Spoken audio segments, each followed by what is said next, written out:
Hi there, everybody. Because I'm one of the most common insects on the planet, I'm sure you know that I'm an ant. But did you realize how much my cousins and I look like a wasp? Take a close look. See how slender or thin our waists are? Mine is unusually flexible, making it easy to bend and twist. Count my body parts. You'll see that I have three, just like all other insects. My head and its long antenna, my thorax, and my abdomen. Here's something you might not know. I have two stomachs. Both are located in my abdomen, but one is for my own digestion, and the other, called the crop, is just a storage bin where I keep food for other ants. The fact that I store food for other ants should tell you something about me. Ants are social insects. We raise and care for our young in ant colonies. There are many different kinds of ants with many different ways of life. Carpenter ants build their nest in wood. Leafcutter ants grow fungus on the leaves they cut in vast or very large underground gardens. The aggressive weaver ants live in leaves they bind together in trees. The huge colonies of army ants travel in groups, eating everything in sight. Trapjaw ants can jump distances of more than 12 inches. Harvester ants build huge nest mounds where they store seeds. Beware of the red fire ants. They sting. I am a black garden ant, the type you may see most often. So that is the kind of ant I'm going to tell you about today. Like many other ants, we live in underground tunnels, or passageways. Bees have honeycombs. Paper wasps have paper nests. And we have tunnels, miles and miles of tunnels, full of little chambers or rooms, hundreds of very dark chambers. A colony may have as few as 12 ants or as many as 1,000,000 or more. The center of an ant colony's life is this nest of tunnels. An ant colony begins with a queen. A young queen is born in one colony, but leaves that colony to start her own. Her wings carry her into the air to find a mate. Once she mates, she sheds her wings and immediately finds a nesting place underground.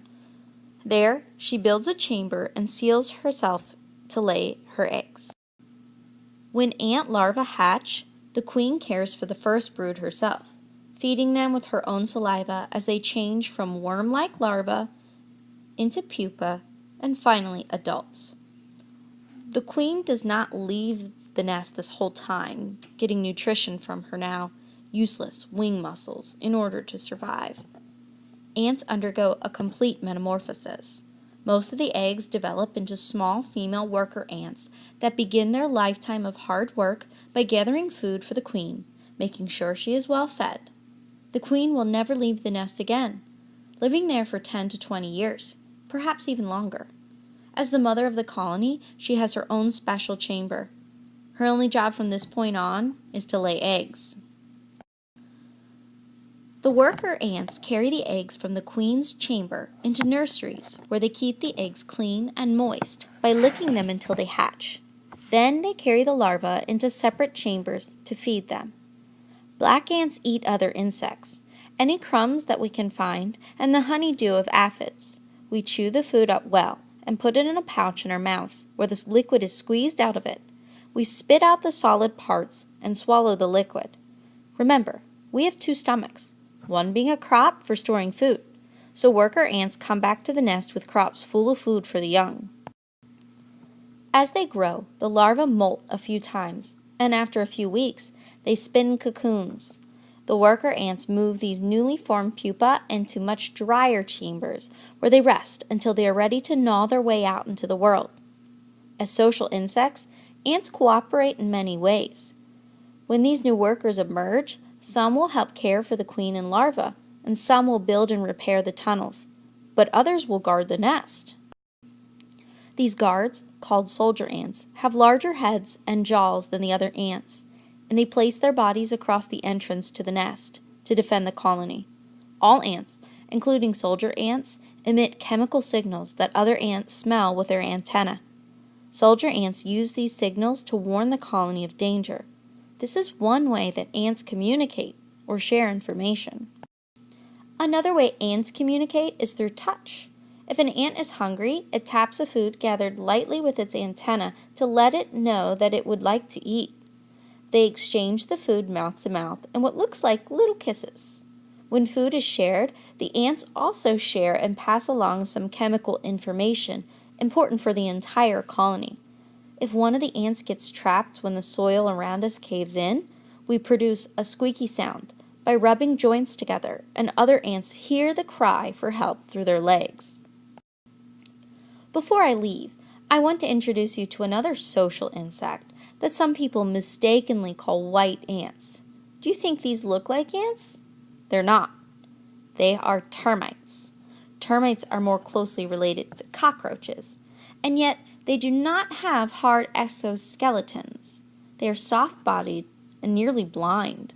They would not survive as solitary insects on their own, but they are very successful social insects. There are several differences between termites and the other social insects you have learned about: honeybees, paper wasps, and ants. Termites do not go through as many stages of development. They skip the pupa stage, so their metamorphosis is incomplete. The termite society is a bit different as well. Both a king and a queen rule termite colonies. They start a colony together. The queen is the most important member of the colony, sometimes laying 6,000 or 7,000 eggs a day. She is so well protected by the countless number of worker termites that it is almost impossible to find her within the colony. Just in case something should happen to the royal couple, termite colonies include substitute kings and queens as well. Termite workers perform similar jobs to the worker ants, but the job of guarding the colony rests with a small number of soldiers equipped with strong legs and long, powerful jaws. Unlike honeybees, paper wasps, and ants, where all the workers are female, in the termite colonies, both male and female workers are important members of the society. Termites' favorite food is wood. They can be very destructive if they choose to eat through the walls of a house. Depending on where they live, some termite species eat insects, waste materials, and fungus. They build their temperature-controlled nest underground, inside fallen trees, in timber, and in tree branches. Does this nest look a bit like a wasp nest? I think so. It's made of chewed wood and saliva like the wasp nest, but with added mud and soil. Some termites build mounds above ground to house their colonies. These towering mud structures are hard as rock, and some are as tall as a 2-story house. Lots of teamwork goes into building these mounds with incredible air conditioning systems to keep the chambers cool in very hot climates.